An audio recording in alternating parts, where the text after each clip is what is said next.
All right, everybody, this is the Great Conjunction of 2020, December 21st. I'm sitting outside. It's about 31 degrees on my deck, so it's actually freezing right here. But here's the Great Conjunction. You can see Jupiter right here and Saturn right here. They're both in frame. Now I'm actually using my Celestron motor focus, which came in handy. You can just tap the focus and just keeps everything precise. And the setup that I'm using is the Celestron ASI, and I have the Skywatcher EQ6 R Pro mount. And for the Celestron, what I have on the image train is I'm using the ASI224MC color camera, and I'm using the Celestron focal reducer, and I'm using the ZWO ADC atmospheric dissipation corrector in line. I don't have any Barlow because I got a message from Chuck Astro Photography. I was asking him how did he get both to fit in the frame because I had cloudy nights all week long. He said what he did was take the Barlow off and then both would fit in the frame. But you see it's real small right here. But so far everything's working out. Move it up just a little bit. All right here. And I'm going to overexpose everything just so you could see the moons of Jupiter and possibly even some moons of Saturn. So let me just bring up the exposure. Actually bring up the gain too then. There we go. See, the gain is really high right now. Move this over just a tad bit this way.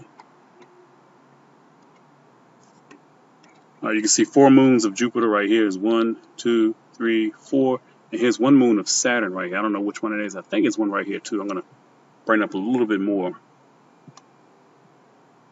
Oh yeah. I guess that's a moon of Saturn right here too. And here too. Because you see it's floating around as the planet is bouncing around too. So looks like that's a moon. I don't know which one it is. I'm going to have to look it up. But this right here must be a dead pixel or something. But you can see 3 moons here and 4 moons here. That's way heavily exposing everything right here. Let me bring some of this down a little bit. And I'm just doing basic captures just to show everything. Nothing for fine detail or anything like that. Just basic captures because this is a once in a lifetime event. And I'm going to just capture some frames right here. I'm going to bring this down a little bit. I'm going to just capture 1,000 frames and just let it go.